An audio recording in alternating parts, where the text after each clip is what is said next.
감사합니다. 하나님의 말씀 보겠습니다. 하나님 말씀은 사무엘상 3장입니다. 하나님 말씀은 사무엘상 3장 10절입니다. 여호와께서 임하여 서서 전과 같이 사무엘아 사무엘아 부르신지라. 사무엘이 이르되 말씀하옵소서 주의 종이 듣겠나이다 하니. 아멘. 우리가 주일 낮 시간에 성경을 통해서 하나님의 음성을 듣는 것을 살펴보고 있습니다. 그러니까 우리가 일반적으로 큐티라고 그러죠. 왜냐하면 우리가 더 하나님의 말씀 앞에 서서 하나님의 말씀인 성경을 통해 하나님을 더 알고 하나님의 목적과 길을 알아 우리의 삶으로 그 가운데 동참함으로 우리의 삶을 하나님과 동행하는 승리하는 삶을 살기를 우리가 더 배워야 되거든요. 그래서 그 부분을 지금 시리즈로 살펴보고 있습니다. 그래서 말씀드린 대로 아직 시작 안 하신 분은 지금이라도 정기적으로 그렇게 하나님의 말씀 앞에 서시기를 축복합니다. 그런데 이렇게 성경을 통해서 하나님의 음성을 듣는 것이 단순히 성경을 교리적으로 이해하는 것이 아니라 성경을 통해서 살아계신 하나님과의 실제적인 교제를 하는 것이기 때문에, 다시 말하면 하나님의 음성을 듣는 것이기 때문에 여기서 중요한 한 가지가 우리의 올바른 자세입니다. 왜냐하면 올바른 자세가 있어야 하나님의 음성을 올바로 들을 수 있거든요. 그래서 하나님의 음성을 듣는 가장 기본적인 올바른 자세를 우리가 크게 세 가지 정도로 말할 수 있는데, 그것은 우리가 이미 살펴본 대로 뭐죠? 하나님의 얼굴을 구하는 삶, 하나님의 주권 아래 엎드리는 자세, 하나님의 말씀에 순종하고자 하는 자세. 하나님의 얼굴을 구하는 자세, 하나님의 주권 앞에 엎드리는 자세, 하나님의 말씀에 순종하고자 하는 자세입니다. 그러면서 지난 3주 동안 하나님의 얼굴을 구하는 삶에 대해서 살펴보았습니다. 이 부분은 가장 기본이고요, 가장 중요하고 아무리 강조해도 지나침이 없기 때문에 다시 한번 또 우리가 다윗과 모세와 바울의 삶을 살펴보면서 그들이 어떻게 하나님의 얼굴을 구하는 삶을 살았나 하는 것을 보면서 우리가 그 삶을 살펴보았고요. 이제 오늘은 나머지 두 가지를 살펴보고자 합니다. 하나님의 주도권에 엎드리는 자세, 하나님의 말씀에 순종하는 하고자 하는 자세. 사실 좀 하나씩 살펴보면 더 좋은데요, 제가 그러다 보면 설교가 너무 자꾸 길어지니까 시리즈가 왜냐하면 전체적인 윤곽을 보는데 좀 더 도움이 되기 위해서 좀 줄이려고 함께 살펴봅니다. 근데 일부 예배 때 이렇게 보다 보니까 좀 벅차긴 하더라고요. 예. 자, 그래서 이제 두 번째입니다. 첫 번째는 지난 3주 동안 살펴봤고, 두 번째, 하나님의 음성을 듣는 자세의 두 번째, 하나님의 주도권에 엎드리는 자세. 하나님의 음성을 올바로 듣기 위해서 뿐만 아니고요, 우리가 하나님의 인도를 따라갈 때에 우리가 주님의 인도를 올바로 따라가려면 반드시 우리에게 있어야 할 자세가 바로 하나님의 주도권 앞에 엎드리는 자세입니다. 저는 이런 게 저는 이렇게 보이더라고요. 그러니까 성경에 보면 모세, 그러니까 하나님께서 그를 통해서 애굽에서 이스라엘 백성들을 건져내셔서 그를 신의 산으로 인도하시고 거기서 언약의 백성을 삼으시고 광야를 통해 훈련시키시고 하나님께서 아브라함과 이삭과 야곱에게 때부터 맹세하신 가나안 땅에 들이셔서 하나님을 위한 한 백성으로 세우시고 이들을 통해서 열방을 하나님께 인도하실 계획으로 사용하시기 원하셨잖아요. 자, 그래서 이 계획을 실현하시기 위해서 이제 하나님께서 신의 산에 모세에게 임하십니다. 그래서 모세에게 하나님의 의중과 계획을 알리시고 그런 하나님의 계획으로 모세를 초청하시죠. 근데 이때 이 일을 하시려고 오셔서 지금 성령으로 하나님의 영광 중에 임하셔서 내려오셔서 이 일 하시려고 주도해 가시면서 하나님께서 모세에게 하신 첫 마디가 뭐였냐면, 이 땅은 거룩한 땅이니 내 신발을 벗어라 그런 거였어요. 그러니까 그 당시나 그 이후도 마찬가지였는데요, 노예들은 신발을 신지 않았답니다. 노예들은. 그러니까 이 땅은 거룩한 땅이니 하나님이 계신 곳이 거룩한 것이거든요. 특별히 하나님께서 이렇게 임하셔서 주도권을 잡으시고 운행해 가실 때 이런 표현을 자주 쓰시는 것 같더라고요. 이 땅은 거룩한 땅이니. 그러면서 이 하나님이 이렇게 일하실 때 모세에게 하신 말씀은 내 신발을 벗으라는 거죠. 다시 말하면 너의 주도권을 포기하라는 거예요. 그랬더니 모세가 그 앞에 납작 엎드려서 하나님께 하는 말이 종이 듣사오니 말씀하옵소서. 이 자세가요, 하나님의 음성을 듣는 자세에서도 핵심이고, 이 자세가 하나님이 주도권을 잡으시고 앞서가실 때 따라가는 그 자세로서의 필수적인 자세입니다. 그러니까 저와 여러분에게 반드시 있어야 할 자세입니다. 모세의 경우만 그런 게 아니고요, 여호수아에도 마찬가지였어요. 여호수아 5장에 보시면 그게 나오는데, 하나님께서 이제 모세를 통해서 이제 애굽에서 이스라엘 백성을 건져내시고 광야 40년을 통해서 인도해 오시잖아요. 그러면서 이제 하나님께서 모세에게는 요단 건너 땅을 보게는 하시지만 거기에는 들어갈 특권은 주지 않으세요. 그리고 이제 하나님 앞에 불러가십니다. 물론 산채로 간 건 아니겠죠.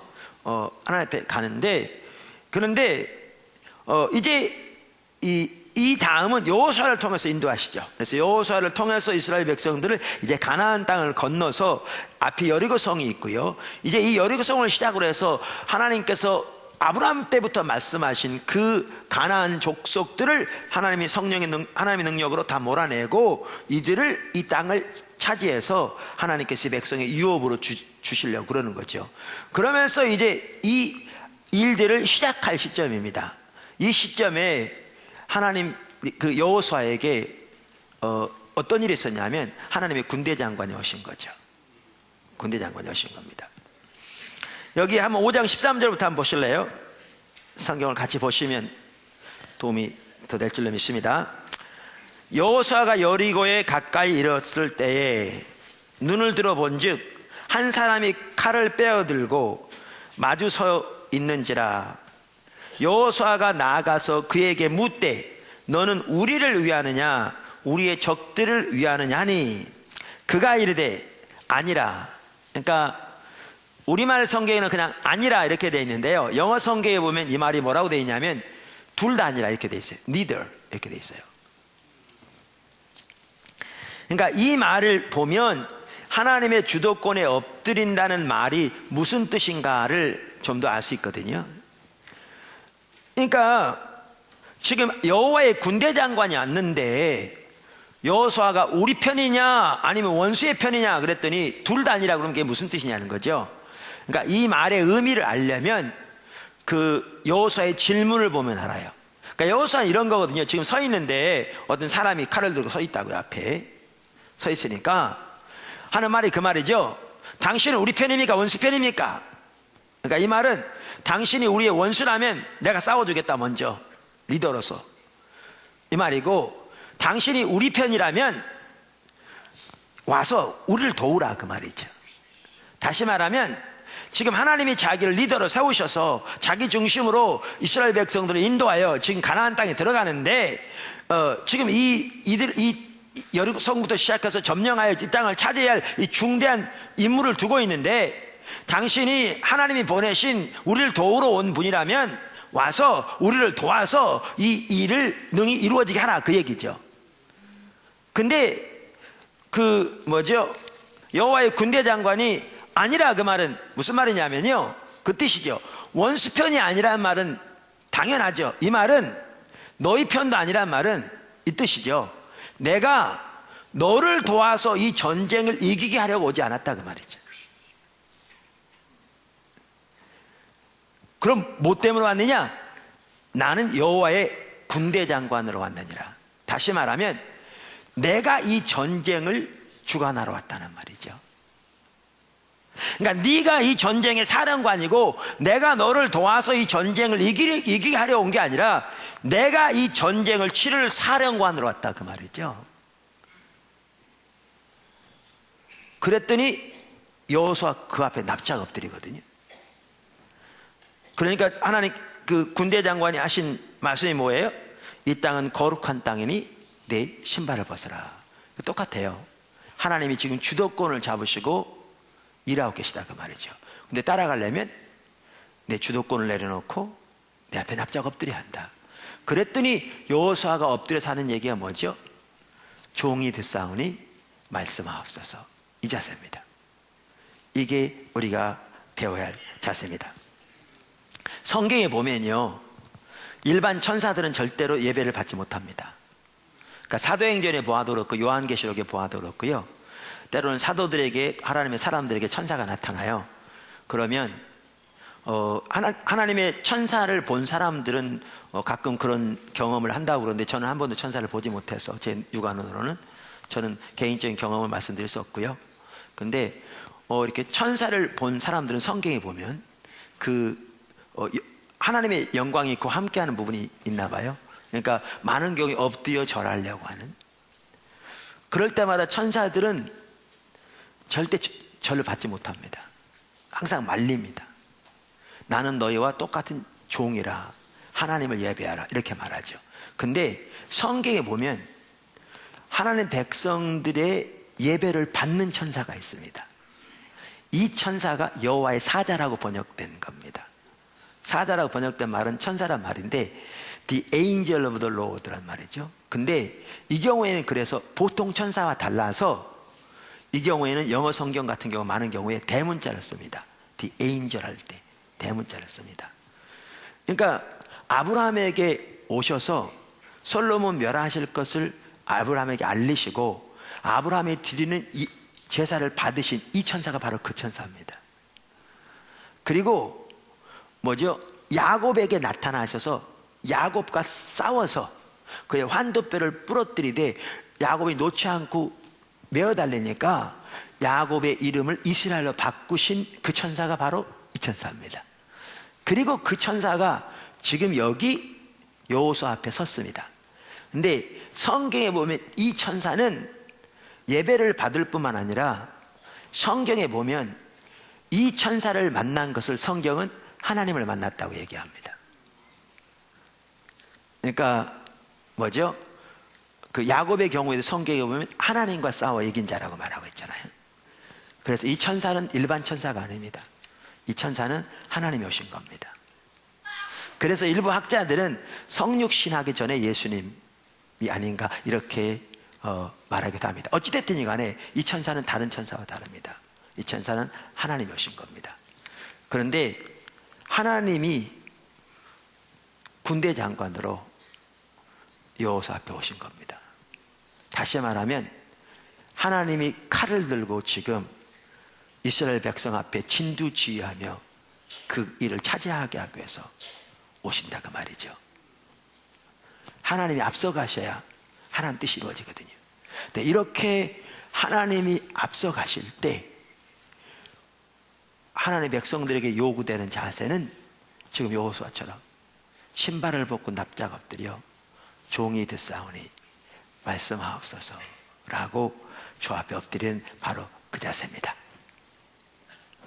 오늘 읽은 사무엘상 3장의 내용도 같은 내용입니다. 이런 것 같더라고요. 이 사무엘의 이 경우도 너무나 중요한 경우죠. 얼마 전에 이 시대에 사무엘이 되자 그러면서 우리가 살펴봤잖아요. 그러니까 사무엘을 통해서 구체적으로 포도나무 교회 가운데 사무엘교회 선교회 가운데 이 시대의 하나님의 교회들 가운데 주시는 하나님의 말씀이라고 저는 믿는 그 부분을 살펴봤잖아요. 여러분 기억하시죠? 자, 그러면 사무엘만 보더라도요, 엘리 시대 그렇게 영적으로 타락한 시대, 그런데 그 시대에서 이제 사울을 거쳐서 다윗의 시대가 오는데 영적인 황금기, 그러면 이 영적인 어두움에서 영적인 황금기로 전환하는 이 중심에 누가 있냐면 사무엘이 있습니다. 그러니까 사무엘의 리더십이 있었기 때문에 이게 가능했습니다. 그 사무엘이 사울을 안수준 사람이고요, 그 사무엘이 나중에 다윗을 안수준 사람이고요. 그래서 이 사무엘의 리더십이 핵심이었는데, 이 모든 일 가운데 한 핵심이었는데, 사실 이 사무엘의 삶 속에 하나님이 지도하셨죠. 하나님이. 왜냐하면 하나님이 한나의 태를 막으셨잖아요. 어떨 때는 태를 막으신 게 하나님 하신 일이에요. 뭐 하도록? 기도하게 하시려고요. 그러니까 요한의 아버지 사가랴와 엘리사벳의 경우도 마찬가지였죠. 아버지 어머니. 그래서 태를 막으시니까 한나가 이렇게 기도하잖아요. 부르짖죠. 그러면 하나님 앞에 이제 또 약속하게 하시죠. 하나님 자녀를 주시면 어려서부터 하나님 앞에 드리겠다고. 그러면서 하나님께 태를 여시잖아요. 그래서 사무엘이 이제 어려서부터 엘리 제사장 밑에 자라게 되죠. 하나님께 드려져서. 자, 이렇게 하나님이 주도하고 계신데, 이제 이 사무엘에게 하나님이 오셔서 그에게 개인적으로 그를 만나주시고 그에게 말씀하시고 그에게 하나님의 계획을 보여가시면서 그를 이제 하나님 안에서 키워가시는 그 지금 출발점이 어디냐면 이 3장입니다. 3장입니다. 그러니까 지금 주님이 뭐하고 계세요? 주도권을 잡으시기를 하고 계세요. 그래서 오셔서 사무엘을 부르신 겁니다. 사무엘아, 사무엘아. 성경에 안 나와 있지만요, 단순히 그냥 마음의 감동으로 들린 건 아닌 것 같아요. 왜냐하면 사무엘은 생각하기를 엘리 제사장이 부르셨다고 생각하고 쫓아갔으니까 3번씩이나. 그러니까 아마도 이 말씀은 그의 귀로 들렸는 음성인지는 알 수 없지만 또렷하게 외부로부터 들리는 음성 같아요. 그러니까 이 경우에는. 그러니까 이제 사무엘이 엘리에게 찾아갔죠. 3번씩이나 물었죠. 제사장님, 제가 여기 있습니다. 그랬더니 엘리 제사장은 자기 안 불렀다고 도로 들어가서 자라고 그러잖아요. 근데 3번째 그가 왔을 때 하나님이 부르신 걸 알게 됐죠. 그러면서 사무엘이 돌아가서 이렇게 하라고 그러죠. 다시 하나님이 부르시거든 종이 듣사오니 말씀하옵소서 하라. 그래서 돌아왔더니 어떻게 해요? 하나님이 그에게 임하여 서서 그를 부르신지라. 그가 납작 엎드려 하나님 앞에 말하기를 종이 듣사오니 말씀하옵소서. 여러분 보세요. 제가 3사건을 말했는데 이 3사건 모두 뭘 볼 수 있어요? 하나님이 중대한 시기에 주도권을 잡으시고 하나님이 이를 위해 앞서가시려고 일하실 때 그 앞에 우리들이 어떤 자세로 서야 될 것인가가 명백하게 보여지죠. 보여집니까? 자기의 주도권을 내려놓고 하나님의 주도권 아래 납작 엎드려, 신발을 벗어난 얘기죠. 엎드려 종이 듣사오니 말씀하옵소서. 그분께 귀를 기울이고 그분이 말씀하시면 순종하고자 하는 자세로 엎드리는 것. 이게요, 오늘 살펴볼 그 자세입니다. 이게. 그러니까 이 자세가 우리가 하나님의 말씀 앞에 서는 중요한 자세일 뿐만 아니라 이 자세가 우리 신앙생활에서 하나님이 주도권을 잡으시고 하나님의 목적을 위해 앞서가실 때 우리가 반드시 가져야 할 자세입니다. 개인적으로 그렇고요, 교회적으로 그렇고요. 그 자세가 우리에게 주어지기를 예수님의 이름으로 축원합니다. 제가 오늘 일부 예배 설교하다 보니까 제 설교에 횡설수설한 것을 발견했습니다. 그래서 아마 모르긴 몰라도 2부 예배 이 설교도 횡설수설할 것 같습니다. 그래서 횡설수설 하더라도 요점만 캐치하시면 복될 줄로 믿습니다.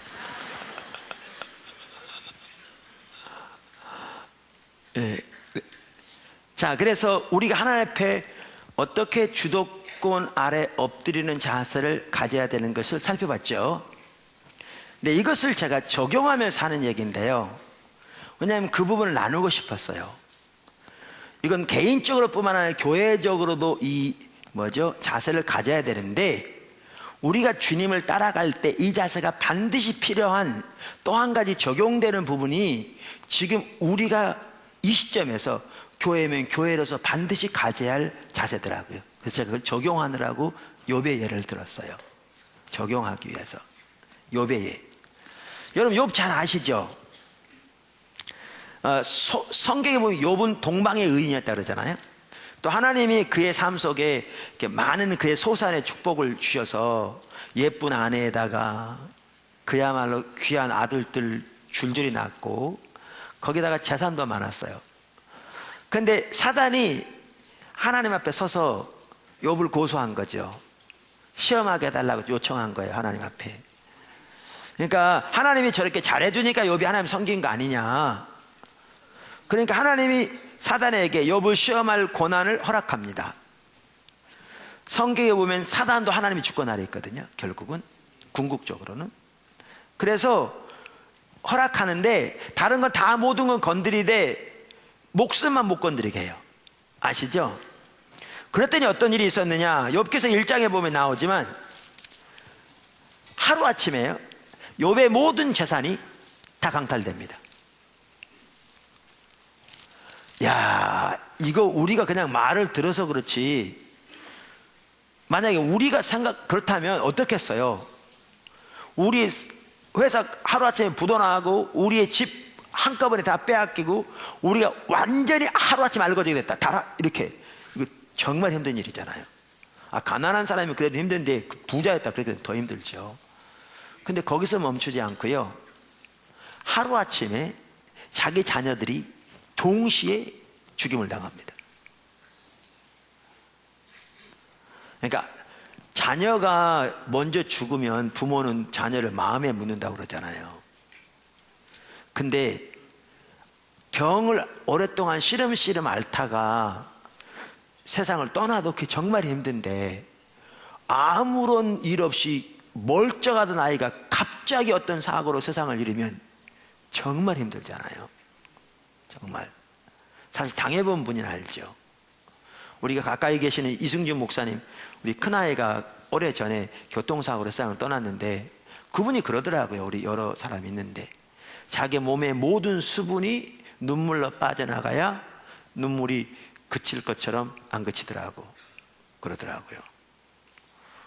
그런데 욥은 한 명만 그런 게 아니고 모든 자녀들 동시에 일시에 잃었어요. 그러니까 이건 상상할 수 없는 거죠. 이건 상상 자체야. 거기다가 몸에 병까지 들었어요. 그래가지고 온 몸이 고름투성이에요. 기와 같은 것들 긁으면 고름이 막 나요. 이쯤 되니까 아내가 욥에게 하나님을 저주하라고 욕하고 떠나버렸어요. 이게 욥이 당한 거 아닙니까? 그러니까 사실 우리가 당한 어떤 일들, 어려운 일을 당하는데 여기에 비하면 세 발의 피죠. 사람의 심보가 이상하거든요. 내가 어려움 당하면요, 나보다 더 어려움 당한 사람 보면 위로가 돼. 그렇잖아요. 그러니까 사도 바울도 자기가 에베소에서 죽음 직전까지 갈 만큼, 그러니까 삶을 포기할 만큼 그 고난을 당했다고 말하면서 그 고난을 당한 이유는 고난을 당한 자들을 하나님의 위로로 위로하기 위함이라 그랬는데, 그러니까 욥의 내용이 책에 기록된 것은 우리들이 고난 당할 때 그거 받고 위로받으라는 거죠. 그러니까 우리가 당한 고난은 여기에 비하면 세 발의 피잖아요. 자, 이게 욥기서 1장에 나오는데요. 그럼 욥기서 나머지는 뭔지 아세요? 욥이 이런 상태인데 세 친구가 있습니다. 이 세 친구가 올라면 신학자들 같은 사람들이에요. 신학자들. 그런데 욥이 이렇게 어려운데 이 욥을 더 어렵게 하는 사람이 누구였냐면 이 세 친구입니다. 왜 그랬느냐? 이들은 그 당시 전통적인 성경적인 이해를 가지고 뭐냐 하면, 욥 네가 뭔가 잘못했기 때문에 이런 일을 당했다는 거예요. 그러니까 하나님은 하나님을 사랑하면 축복하고 잘되게 하시는데 네가 하나님 앞에 범죄했기 때문에 이런 일을 당했지 않냐. 그러니까 빨리 하나님 앞에 회개하고 돌이키라는 거예요. 그러니까 계속 고소하는 거예요. 그러면 욥은 자기가 물론 완벽한 인간은 아니지만 하나님 앞에 이런 일을 당할 만한 일은 아무것도 한 적이 없다는 거죠. 그래서 반박하는 거죠. 우리는 일반적으로 욥이 하나님께 불평 안 했다 그러는데 여러분 잘못한 거죠. 욥기서 보세요. 잔뜩 불평했습니다. 그러니까 욥기서 전체 내용이 뭐냐 하면 이 세 친구가 이렇게 너 회개해, 너 잘못했잖아. 그러면 욥은 아니야, 나는 잘못한 거 없어, 나는 정말 억울하다니까, 나는 이런 자간이 없어. 이렇게 끝나고 또 이 사람이 그러면 또 이렇고, 이 사람이 이렇고, 이렇게 해서 계속 공격하고 계속 반박하고, 이게 욥기서 전체입니다. 욥기서 전체예요. 근데 이러던 욥이 언제 바뀐 줄 아세요? 마지막 장에서 바뀝니다. 저는 이게 참 중요한 것 같더라고요. 마지막 장에서. 그 42장을 보십시오. 1절부터 제가 보겠습니다. 욥이 여호와께 대답하여 이르되 주께서는 못하실 일이 없사오며 무슨 계획이든지 못 이루실 것이 없는 줄 아오니 무지한 말로 이치를 가리는 자가 누구니이까? 나는 깨닫지도 못한 말을 말하였고 스스로 알 수도 없고 헤아리기도 어려운 일을 말하였나이다. 내가 말하겠사오니 주는 들으시고 내가 주께 묻겠사오니 주여 내게 알게 하옵소서. 그러면서 5절 보세요. 여기 이제 비밀이 나옵니다. 내가 주께 대하여 귀로 듣기만 하였사오나 이제 눈으로 보옵나이다. 눈으로 주를 배움나이다. 그러므로 내가 스스로 거두어드리고 티끌과 재 가운데에서 회개하나이다. 보세요. 그동안 자기가 정당하다고 수없이 많이 반박했어요. 때로는 하나님 원망하면서 왜 자기가 이러한 일을 당해야 할지 전혀 모르겠다고. 하나님 내가 뭘 잘못했느냐고 그랬는데, 그전에는 이게 표현에 하나님에 관해서 귀로만 들었는데 이제 주를 보았다. 다시 말하면 그분의 영광을 본 거죠. 그랬더니 자기가 옳다고 주장해온 그 모든 것까지도 얼마나 그것이 잘못되어 있는가를 깨닫게 된 거죠.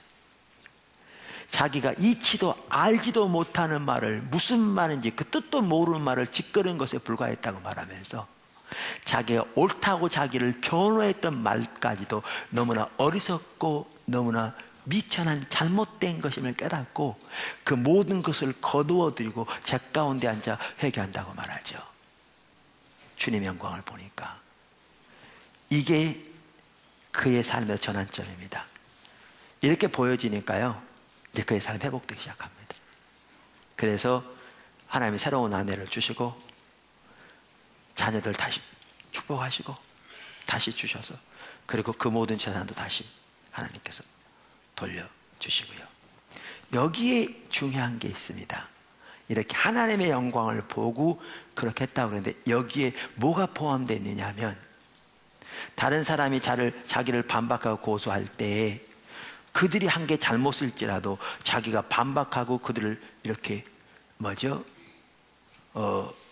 자기 정당성을 주장한 이런 가운데 있을 때는 자기를 못 본 거죠.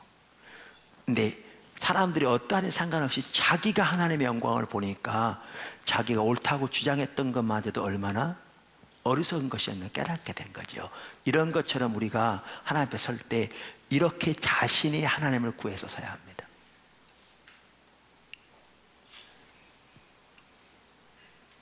자신이 하나님을 구해서.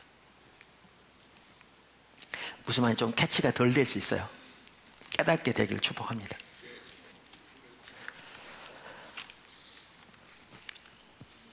사실 이 자세는 너무나 중요한 게요. 그러니까 하나님의 영광을 보는 게 그만큼 중요한 거죠. 우리 이렇다니까요. 어떤 사람은 우리가 도저히 용서하지 못할 사람이 있잖아요. 어떨 때는 어떤 사람이 나를 사기쳐가지고 내가 좀 정말 그 사람 생각해서 돈을 많이 빌려줬더니 이 사람은 그걸 가지고 외제차 타고 다니고 명품에 명품 다 사서 하는데 자기는 그것 때문에 집 다 빼앗기고 전세도 못 얻고 사골세 가운데서 끼니가 어려운데 자기 옆에 버젓이 돌아다녀. 그러면 돈 좀 돌려달라고 그러면 전혀 돈이 없어 못 준대. 근데 외제차 타고 다녀. 온갖 명품 핸드백에다가 구두에다가 인류 호텔에서 외식만 하고 다녔고 근데 돈 못 준대. 만약 이렇다면 속이 뒤집어도 엄청 뒤집어지죠. 자기는 그 사람 때문에 얼마나 큰 고통을 당하는데 잠이 잘 안 올 겁니다. 그런데 교회까지 나가는데 주변의 사람들은 그런 거예요. 집사님 하나님 앞에 잘못하니까 이렇게 됐잖아. 집사님 뭔가 숨은 죄가 있으니까 그렇지, 회개해야지. 그래, 자기는 잘못한 게 아무것도 없는데 자기가 보기에는 자기는 다른 사람 도울려다 이렇게 됐는데, 그럼 더 열불이 나는 거죠. 그러니까 아니라고 그래도 이 사람은 들은 채도 안 해. 돌아가서는 그래, 저 사람은 자기만 변명만 한다고 그래. 그러니까 교회도 가기 싫어. 친구도 만나기 싫고. 처음에 몇 번 만나면 자기 억울하면 호소해보지만, 이제 억울하면 호소한 것만 상대방이 부담스러워하고, 그걸 뭐하니까 그 말하는 것도 너무나 싫고. 그런데 자기 이렇게 보면 사람들이 자기 보는 눈이 이렇게 좀 뭔가 달갑지 않아요. 그래, 좀 피하고자 하는 것 같아. 그러니까 성도들 모인데도 가기 싫고, 그래서 오이코스도 안 가고 뭐 그래, 예를 들면. 이런 경우가 욥의 경우인데, 욥은 이거보다 훨씬 심했거든요. 근데 만약에 이런 사람이요, 십자가에서 우리 죄를 위해 돌아가신, 자기 죄를 위해 돌아가신 하나님의 아들의 영광을 본다면, 죄 없으신 하나님의 아들이 이 땅에 오셔서 아무런 죄도 없는 그분이 우리의 죄를 지고 십자가를 지시면서 그 예수님을 십자가에 죽이는 그들을 위해서도 용서하시고 그들을 위해 기도하시는 그 예수님의 영광을 본다면요, 이런 사람은 욥처럼 그렇게 엎드릴 겁니다. 내가 옳다고 주장했던 그 말까지도 내가 이치도 깨닫지 못한 말을 내가 짓거렸습니다. 내가 모든 것을 거두어 드리고 내가 제 가운데 앉아 하나님 회개합니다 라고 이렇게 돌이킬 겁니다. 그 영광을 본다면. 여기에 중요한 게 그거라니까요. 내가 다른 사람 앞에서 내 정당하다고 옳다고 정당성을 주장하고 사람들이 정당성을 인정해 주기를 바라고 거기에 초점이 있을 것이 아니라, 나는 하나님의 주권 앞에 납작 엎드려 그분의 말씀하에 청종하며 그분 앞에 서서 그 영광을 보고, 욥처럼 제가 지금 설명한 것처럼 그렇게 하나님 앞에 엎드기를 구하여 우리가 각자 그렇게 서야, 그래야 주님과 동행하는 삶을 살 수 있다, 그 말입니다. 개인적으로는 교회적으로는 우리가 그렇게 서야 합니다.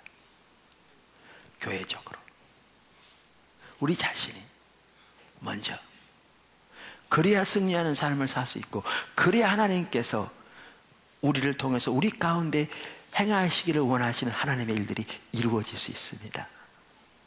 우리가 우리 정당성을 주장하면서, 설령 그 정당하다 할지라도 주장하면서 그것만을 내세우면서, 욥처럼 자기가 옳은 말일지 몰라도 그렇게 자기의 환경에서 자기의 정당성만 고집하면서 그렇게 살아간다면, 그래서 42장에 나온 것처럼 그렇게 하나님을 바라보며 그분의 주도권 앞에 엎드려 그분의 영광 앞에 그렇게 회개함으로 그분 앞에 서는 그 자세로 돌이키지 않으면, 하나님께서 주도권을 잡으시고 우리의 삶과 교회의 삶 속에 행하고 계시고 우리를 통해서 이 시대를 향한 하나님의 목적을 이루어 가시는데 우리는 거기에 같이 갈 수 없습니다. 그래서 그렇게 우리 자신이 하나님 앞에 서는 욥처럼, 여호수아처럼, 사무엘처럼, 모세처럼 그렇게 서는 저와 여러분이 되기를 주님으로 축원합니다. 우리의 초점은 거기에 있어야 합니다. 아멘. 네. 자, 그러면 한 가지만 더 이 부분에서 제가 살펴보고 넘어갈 텐데요, 이런 자세가 있어야 우리는 하나님의 말씀 앞에 또 기도로 나갈 때에도 우리는 하나님의 음성을 올바로 듣습니다. 하나님의 음성을. 왜냐하면 이렇게 하나님의 주도권 앞에 내 신발을 벗고 내 모든 주도권을 포기하고 납작 엎드려 주님의 음성이 뭔가를 깨닫고 주님의 뜻이 뭔가를 깨닫고 그분이 말씀하시면 그분의 뜻을 보이시면 순종하고자 하는 자세를 가져야 주님의 뜻을 올바로 분별한다고. 다시 말하면 하나님 앞에 설 때 내 주도권이 내려져야 한다는 거예요. 내 주도권이. 그러니까 신발을 벗으라 막 그 뜻이죠. 내 주도권이 내려져야 한다 그 말입니다. 그래서 5만 번 기도응답 받았던 조지 밀러도 그가 기도응답을 통해서 하나님의 뜻을 분별하는 것에 대해서 말하면, 첫 번째가 자기 생각이 자기 마음속에 한치라도 남아있지 않도록 노력한다. 그래서 자기 마음속에 자기의 뜻이 단 한치라도 남아있지 않은 상태가 되면 90% 일은 진행된 거라 그러잖아요. 왜? 이게 남아있는 한 우리는 하나님의 뜻을 분별하되 자기 원하는 대로 분별하기 원하거든요. 그러니까 올바로 못 듣는 거죠. 제가 하나님의 음성 시리즈를 설명하면서도 이렇게 말씀드렸는데요, 우리는 이런 경향이 많다니까요. 하나님 음성 듣기 원해요. 하나님 뜻을 발견하기 원합니다. 주님, 제가 어떻게 할까요? 저는 하나님 뜻대로 하기 원합니다. 주님, 제가 사업을 하는데도요, 어떤 사업을 할까요? 또 사업을 하면 어떻게 할까요? 하나님, 나는 저는 하나님 뜻을 발견하기 원합니다. 그렇다니까요. 우리는 그렇게 하는데, 그렇게 하나님 뜻을 원하면서도 우리는 어떻게 하냐면 자기 주도권이 안 내려지는 거죠. 그러니까 이게 이제 우리가 말로는 그래요. 하나님, 우리의 주권자, 우리의 왕이시여, 말은 그러는데 실제로는 이제 이게 테이블이라면 회장님 테이블에 우리가 앉아있는 거죠. 이렇게 딱 앉아있어서 우리는 어떻게 생각하냐면, 하나님 옆에서 우리에게 하나님 뜻을 보이시기 원하는 거죠. 자, 이건 어떠냐? 그러면 우리가 이걸 검토하는 거예요. 아니, 이것도 뜻이라고 가졌습니까? 이제 던지는 거죠. 그러면 우리는 생각하기를 하나님이 뜻을 이제 보완해 가지고 우리가 맞도록 이렇게 다시 올리기를 우리 기대하는 거예요. 그리고 우리가 다시 이거 보고, 아, 이거는 괜찮네, 이건 아니잖아요 하고 다시 보내면 주님이 다시 올리기를 원해. 우리는 그런 말은 안 하는데요, 그런 자세로 주님 앞에 서는 경우가 너무너무 많아요. 그러니까 말로는 하나님이 주님인데, 왕인데, 실제로는 우리가 거기 앉아 있어. 아까 여호수아 말 말씀드렸잖아요. 우리가 사령관 자리에 앉아 있어서 하나님을 우리 보좌관 삼으려고 그러는 거예요. 와서 우리를 도우라는 거죠. 근데 올바른 뜻은 그거거든요. 여호수아가 사령관 자리에 앉아 있는데 군대 장관이 오신 거죠. 그랬더니 여호수아 깜짝 놀라서 엎드리면서 앉으십시오. 그랬더니 주님이 앉으시고 여호수아가 납작 엎드려서 종이 됐사오니 말씀하옵소서. 이렇게 자기 주도권이 내려져야 하나님 뜻을 올바로 들어요. 제가 우스갯소리로 그 얘기 많이 하잖아요. 교회를 떠나려고 기도하는 사람은요, 어느 땐가는 반드시 떠나는 음성을 듣게 돼 있어요. 왜냐하면 그의 마음속에 그가 기도하는 내용이 뭐냐면 교회 떠나려고 기도하는 거예요. 이걸 품고. 그러니까 언젠가는 그 음성 듣게 돼 있어요. 근데 그게 하나님의 뜻이라는 보장은 없어요.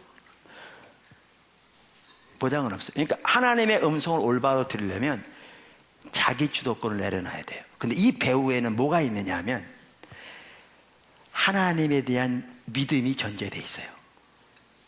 그러니까 하나님은 독생자까지 아끼지 아니하시고 우리를 위해 십자가에 내어주실 만큼 우리를 사랑하시기 때문에 하나님의 뜻이 최선이라는 거죠.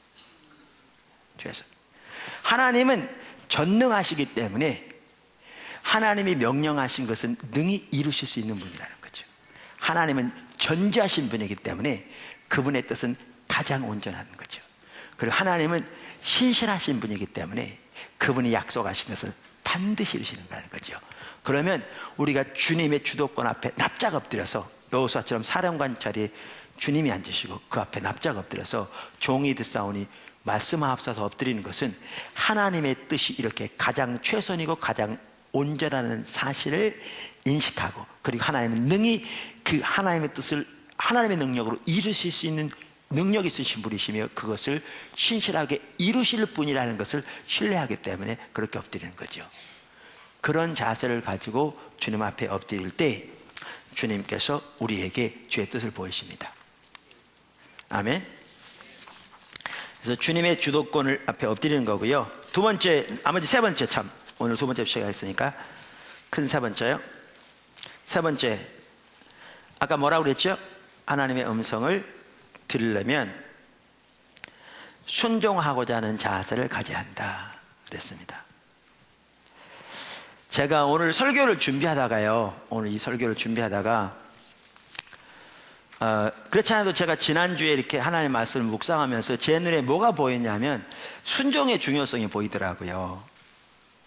아, 그래, 우리 신앙에서 가장 중요한 것 중에 하나가 순종이고, 그리고 순종은 신앙의 본질에 속한 가장 핵심적인 요소거든요.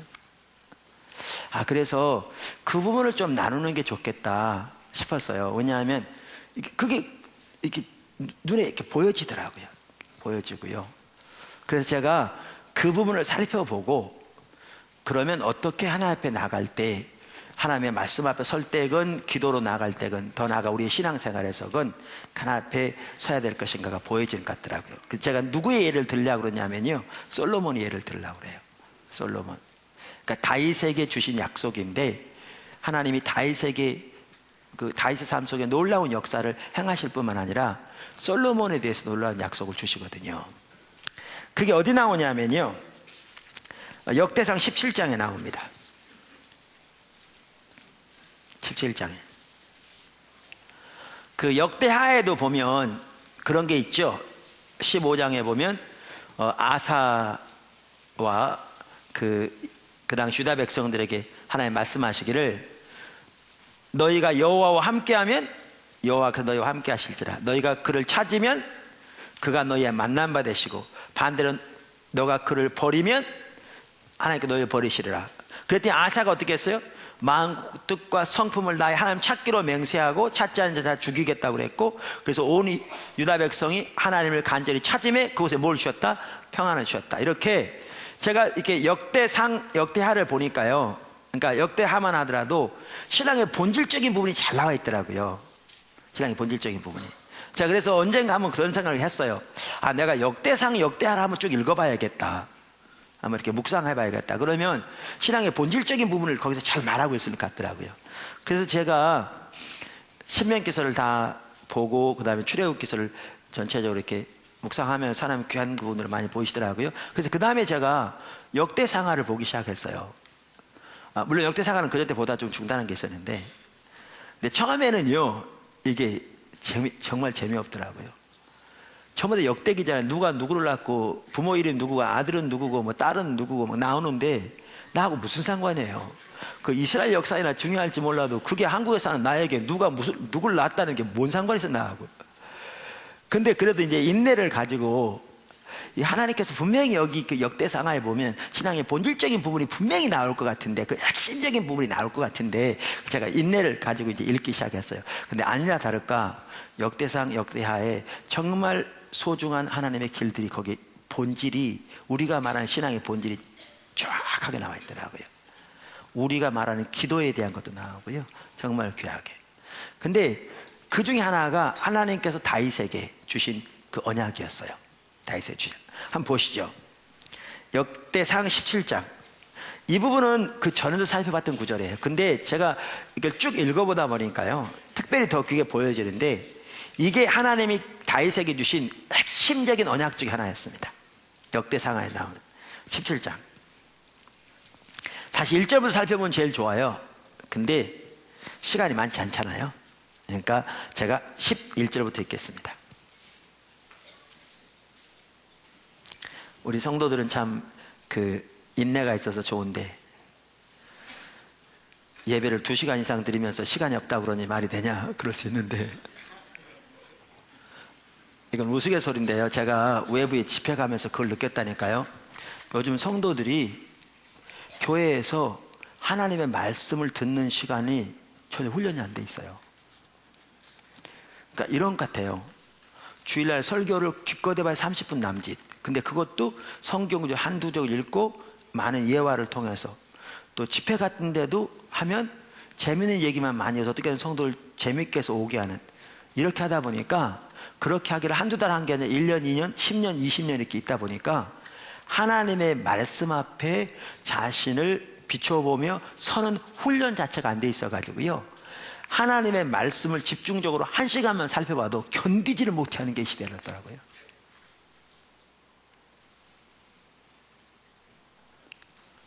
그러니까 보통 때도 아니고 특별한 집회 기간인데도 하나님의 말씀 앞에 1시간 남짓 그냥 집중해서 듣는 자체를 견디지 못해하는 너무나 많은 사람들이.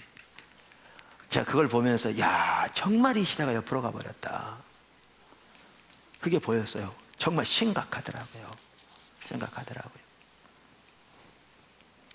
자, 그런데 자, 여기 역대상 보십시오. 17장 11절. 이제 하나님께서 다윗에게 한 말씀이세요. 17장부터 보면 뭐가 나오냐면 다윗이 성전을 지으려고 해요. 성전을, 예루살렘 성전을. 그래서 나단에게 물어요. 그래서 나단이 뭐라고 그러냐면 하나님이 당신과 함께 하시니 무엇이든지 하세요. 하나님 뒷받침하실 겁니다. 그래요. 제가 그걸 보고 위로받았다는 거 아니에요. 나단과 같은 그 훌륭한 선지자인데도요, 하나님 앞에 안 묻고 말했다가 틀렸거든요. 그날 밤에 하나님 나단에게 말해요. 아니야, 다윗이 세울 거 아니야. 다윗은 장수여서 피를 흘려서, 그것은 가상하지만 그 성전은 그의 아들을 통해서 짓게 할 거야. 그러니까 이제 나단이 하나님의 음성 듣고 와서 다윗에게 이제 정정해서 말하는 거거든요. 그게 이제 나오는 거거든요. 저는 그거 듣다가 위로가 됐어요. 왜냐하면 제가 그런 실수를 자주 하거든요. 하나님께 안 묻고 내 생각이 옳다고 생각해서 얘기를 하는데 딱 걸릴 때가 있죠. 그게 아닌데 나중에 보면 그럴 때가 종종 있어서 위로가 되더라고요. 나단과 같은 선지자도 안 묻고 했다가 틀린 거죠. 예. 그러니까 우리가 물어야 된다니까 하나님께. 근데 이 묻는 게요, 이게 배워야 돼요. 참 이상하죠. 육신적인 것을 안 배워도 잘해. 노는 거요, 안 배워도 잘하고요. 자기 마음대로 즐기는 거 안 배워도 잘해요. 근데 하나님 중심적인 삶은, 이 육신은 하나님 중심적인 삶이 길들여 있지 않았어요. 육신은 타락한 본성에 길들여 있기 때문에 하나님 중심적인 삶은요, 훈련해야 돼요. 훈련해야 돼요. 그러니까 묻는 거 하나도요, 저절로 안 돼. 안 묻는 거는 안 시켜도 잘해요. 정말 노력할 필요가 없어요. 아니, 그렇다니까요. 정말 노력할 필요가 없어요. 안 묻는 거는. 그런데 하나님께 묻는 거는 정말 노력해야 돼요. 훈련해야 돼요. 자꾸 잊어먹어요. 그러니까 경건에 훈련해야 되는 거죠. 훈련하시기 축복합니다. 왜냐하면 제가 오늘 저녁에 우리 대사님 오시고 또 아까 송솔라미 형제도 얘기하고 그랬는데, 여러분 모두가 여러분의 삶의 현장, 직장 현장에서 그런 분들이 돼야 되잖아요. 그렇게 하나님 사랑하면서 하나님 여러분을 통해 하나님의 목적을 이루어가시면 하나님 뒷받침하시는 그런 사람들이 돼야 되잖아요. 모두가. 아멘? 그러려면 이런 하나님 중심적인 삶을 훈련해야죠. 묻는 것부터 올바른 자세를 가지고. 할렐루야. 네. 자, 11절 읽겠습니다. 내 생명의 연한이 차서 내가 조상들에게로 돌아가면 내가 내 뒤에 내 씨 곧 내 아들 중 하나를 세우고 그 나라를 견고케 하리라. 어떻게 할 거라고요? 그 나라를 견고케 하리라. 그는 나를 위하여 집을 건축할 것이요 나는 그의 왕위를 영원히 견고하게 하리라. 어떻게 해요? 그의 왕위를 영원히 견고하게 하리라. 나는 그의 아버지가 되고 그는 나의 아들이 되리니. 어떻게 해요? 나는 그의 아버지가 되고 그의 아들이 되리니. 제가 왜 반복하느냐면 이런 부분들을 잘 기억해 두라 그 말이에요. 왜냐하면 나중에 이게 반복도 나오거든요. 아버지가 아들이 되리니 나의 인자를 그에게서 빼앗지 아니하기를 내가 내 전에 있던 자에게서, 사울을 가리키죠, 빼앗음과 같이 하지 아니할 것이며 내가 영원히 그를 내 집과 내 나라에 세우리니 그의 왕위가 영원히 견고하리라 하셨다 하라. 나단이 이 모든 말씀과 이 모든 계시대로 다윗에게 전하니라. 아멘. 우리가 이 부분을 언제 살펴봤냐면 예레미야서에 나오는 거짓을 살펴보면서 여러분 살펴봤죠. 그렇죠? 자, 그런데 이 언약이요, 역대 상하를 보면 하나님이 다윗에게 주신 언약의 핵심적인 내용들을 볼 수 있어요.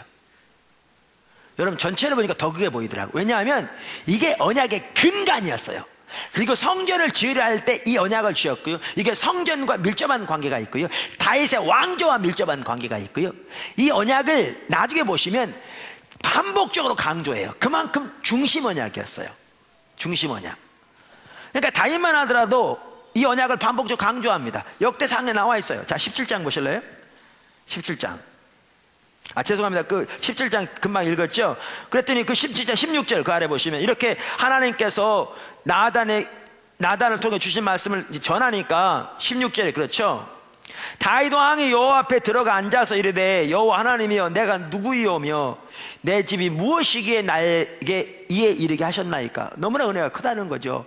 지금까지 온 것만 해도 정말 말로 다 하신 하나님 은혜인데 이제 자손에게까지 그 왕조를 영원히 견고히 세우겠다 하시니까 내가 뭔데 이 은혜를 주십니까? 이 얘기죠. 지금 19절 중간 띱니다. 시간 아끼기 위해서. 여호와여 주께서 주의 종을 위하여 주의 뜻대로 이 모든 큰 일을 행하사 이 모든 큰 일을 알게 하셨나이다. 그러니까 지금까지 한 것만 하더라도 너무나 놀랍습니다. 자, 23절 여호와여 이제 주의 종과 그의 집에 대하여 말씀하신 것을 영원히 견고하게 하시며 말씀하신 대로 행하사 견고하게 하시고 사람에게 영원히 주의 이름을 높여 이르기를 만군의 여호와는 이스라엘의 하나님 곧 이스라엘에게 하나님이시라 하게 하시며 주의 종 다윗의 왕조가 주 앞에서 견고히 서게 하옵소서. 이제 기도하기를 주님 말씀하신 대로 그대로 하시옵소서. 그래서 다윗의 왕조가 영원히 견고하게 하소서, 그 얘기입니다. 이렇게 기도합니다. 무슨 아시겠죠? 근데 아까도 말씀드린 대로 이게 중심 언약이었다는 것을 볼 수 있는 게요, 반복적으로 강조돼요. 반복적으로. 자, 22장 이렇게 나옵니다. 22장 역대상 6절. 사실 1절부터 보면 더 좋아요. 근데 이제 6절부터 보겠습니다.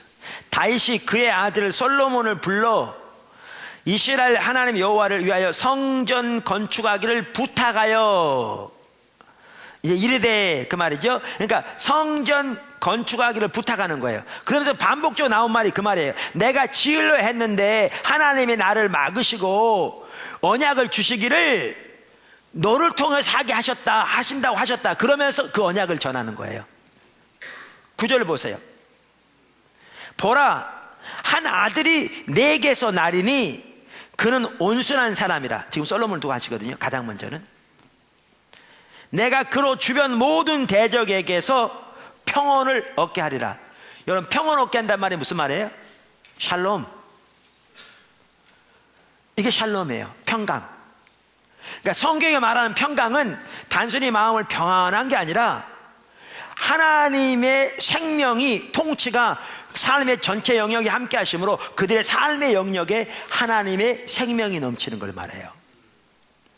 그러니까 신약 성경에 보면 예루살렘부터 시작해서 유대와 사마리아 교회가 평안하여 든든히 서가고 성령의 위로가 함께 했다고 그랬잖아요. 이 말은 뭐냐면 하나님이 그들의 삶의 모든 영역을 통치하심으로 하나님의 생명이 그들 가운데 넘치는 것을 말해요. 뭐를 포함해서? 원수로부터의 보호를 포함해서. 그러니까 여기에 말하는 이 평강, 샬롬은 신명기 30장에 말한 복, 생명과 같은 거예요. 같이 가는 거예요. 너무나 귀한 거죠. 그래서 이렇게 말해요. 내가 그로 주변 모든 대적에서 평온을 얻게 하리라.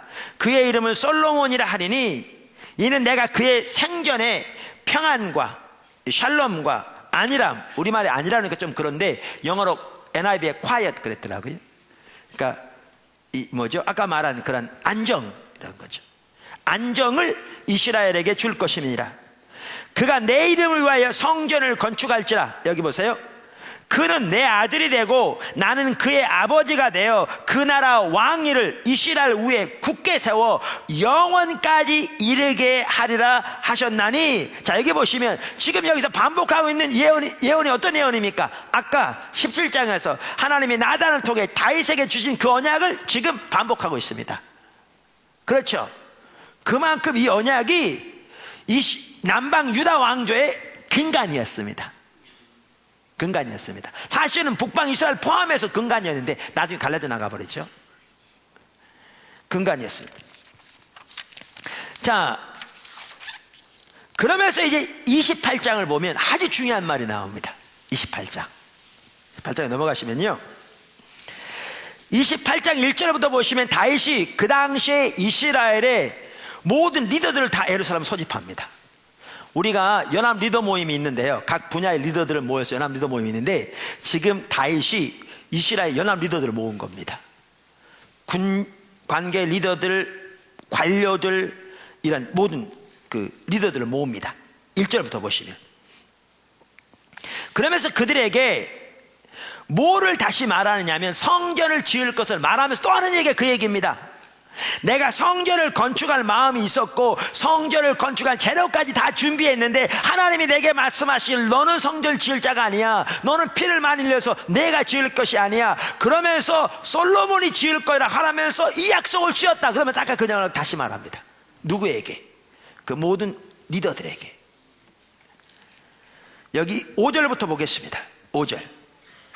여호와께서 내게 여러 아들을 주시고 그 모든 아들 중에서 내 아들 솔로몬을 택하사 여호와의 나라 왕 위에 앉혀 이스라엘을 다스리게 하려 하실세. 내게 이르시기를 내 아들 솔로몬 그가 내 성전을 건축하고 내 여러 뜰을 만들리니 이는 내가 그를 택하여 내 아들로 삼고 나는 그의 아버지가 될 것이라. 아까 했던 언약을 다시 반복하는 거죠? 맞습니까? 반복하는 겁니다. 그러면 7절, 그가 만일 나의 계명과 법도를 힘써 준행하기를 오늘같이 하면 내가 그의 나라 왕위를, 그의 나라를 영원히 견고하게 하리라 하셨느니라. 자, 지금 계속 반복되는 언약이 어떤 언약입니까? 아까 뭐죠? 17장에서 하나님께서 나단을 통해 다윗에게 주신 그 언약을 계속해서 반복하죠. 보셨죠? 이만큼 이 언약이 근간입니다. 근데 제가 왜 여태까지 이 말을 읽었을까요? 이 얘기하려고 읽었습니다. 이 언약이 이렇게 핵심 언약이었어요. 그러니까 성경에 보면 이 언약이 다윗의 왕조를 향한, 이스라엘 향한 근간이었어요. 근간. 이 언약이. 그리고 이것이 또 뭐하고도 관련되어 있어요? 성전을 짓는 것과도 관련되어 있어요. 자, 근간. 근데 28장 지금도 또 반복했는데요. 제가 바로 그 다음 절 8절과 9절을 이제 읽을 텐데 거기에 보면 이 언약이 이루어지기 위해서 솔로몬이 어떻게 해야 할 것이 나옵니다. 무슨 말 이야기 하시겠죠? 지금 엄청난 언약을 주고 계신다니까요. 엄청난 언약. 그리고 반복적으로 말씀하세요. 그만큼 중요한 언약. 근데 다윗은 그렇게 살았어요. 그러니까 다윗이 그의 아들 솔로몬에게, 모든 그 당시 유대인의 부모가 자녀에게 그렇게 교육했듯이 솔로몬의 아들 솔로몬에게 이 엄청난 언약을 주셨는데 이 언약이 내 삶 속에 그대로 이루어지려면 너는 반드시 이렇게 해야 된다라고 권면하는 구절이 바로 다음 절 2절에 나옵니다. 바로 다음 절 2절에 나옵니다. 거기 보십시오. 자, 8절과 9절. 이제 너희는 온 이스라엘 곧 여호와의 회중이 보는 데서와 우리 하나님이 들으시는 데에서 너희 하나님 여호와의 모든 계명을 구하여 지키기로 하라. 그리하면 너희가 이 아름다운 땅을 누리고 너희 후손에게 끼쳐 영원한 기업이 되게 하리라. 저는 근데 우리만 성경을 참 그런데 부족한 점이 많더라고요. 제가 NIV 성경을 이 구절 읽으니까요 무슨 말인지 또렷하게 보이더라고요. 영어 NIV 성경은 제가 지금 읽은 역대상 28장 8절을 이렇게 번역하고 있습니다. So now I charge you in the sight of all Israel and of the assembly of the Lord and in the hearing of our God. 그러므로 이렇게 하나님이 약속하셨으므로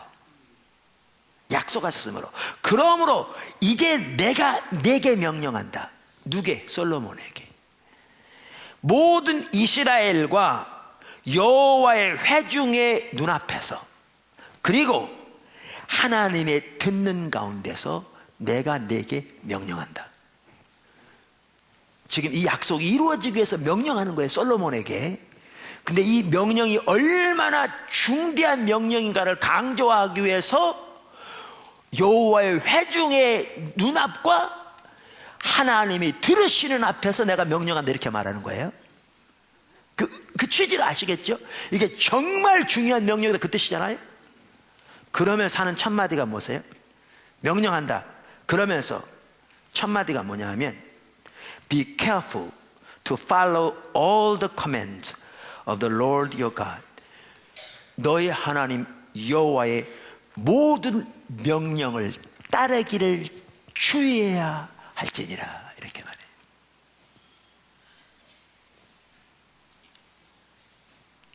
이 엄청난 언약, 반복해서 나오는 언약, 이스라엘 백성에 주신, 어떻게 보면 다윗의 왕조에게 주신 언약의 근간이라고 할 수 있는 이 언약, 이거를 반복해서 강조하시면서, 그렇기 때문에 이게 이루어지기 위해서 너는 반드시 이렇게 해야 될 거라고 말하면서 하나님의 모든 명령을 반드시 주의 깊게 따라야 할지니라.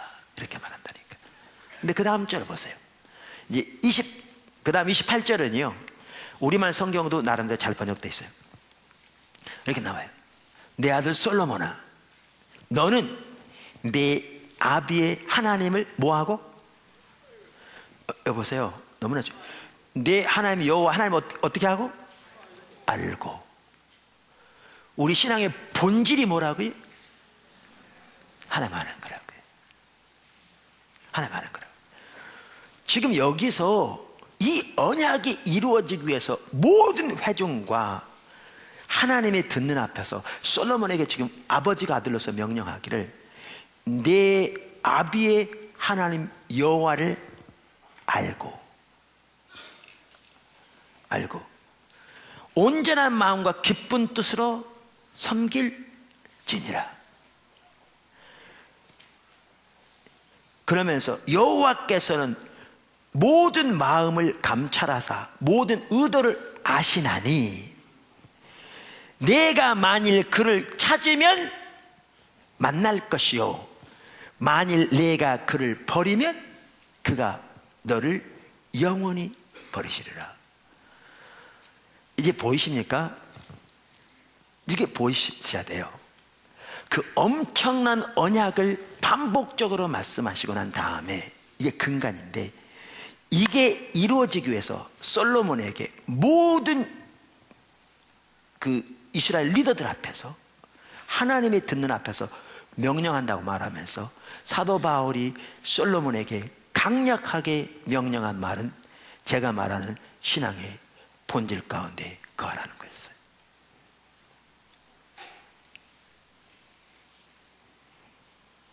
그래 안 그래요?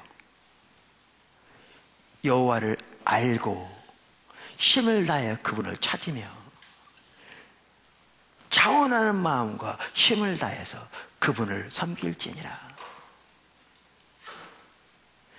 여러분, 하나님의 모든 언약은 우리가 신앙의 본질 가운데 거할 때 우리 가운데 성취됩니다.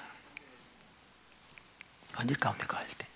근데 제가 오늘 이 부분을 살펴본 이유가 있습니다. 그게 뭐냐면, 이렇게 신앙의 본질 가운데 우리가 거하고 행할 때 하나님의 약속이 이루어지는데, 우리 신앙의 본질의 가장 중요한 한 요소가 뭐냐? 하나님의 명령에 순종하는 거죠.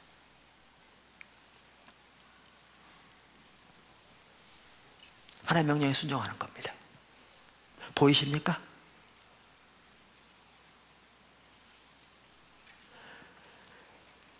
여러분, 이게 무서운 거라니까요. 이게, 자, 하나님이 이 엄청난 언약을 주셨잖아요.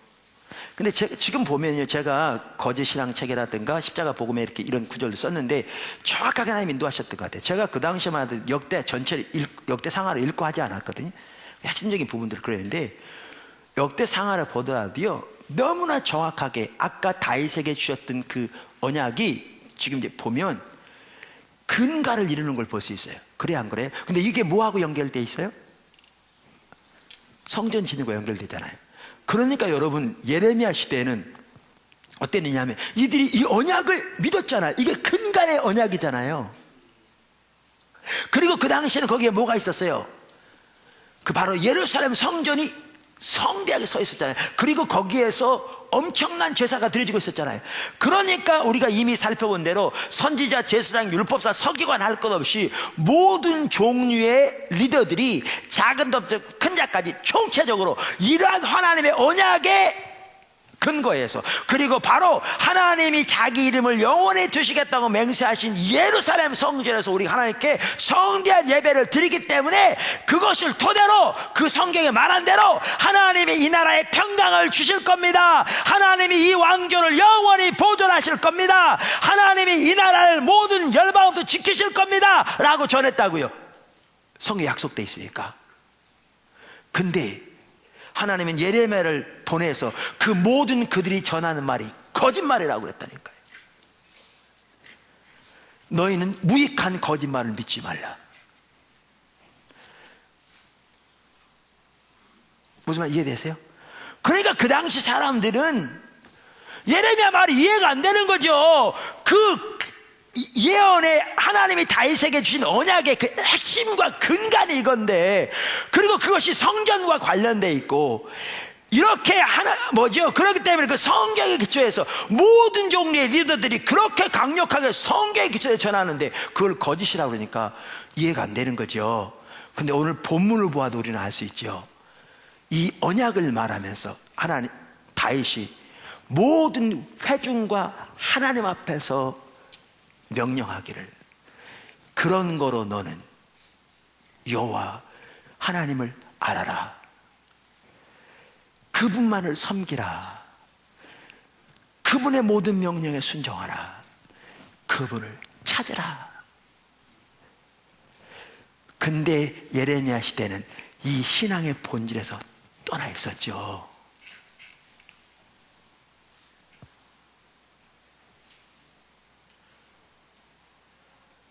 하나님의 목소리를 청종하여 순종하는 사람들이 떠나 있었고, 그들은 하나님과 우상을 동시에 섬겼고, 하나님의 길로 행치 아니하고 자기 마음에 강팍한 타락한 대로 행했고, 이렇게 떠나 있으면서 이 약속만 붙들고 그 약속이 이루어질 거라고 그러니까 그걸 거짓이라고 그런 거죠.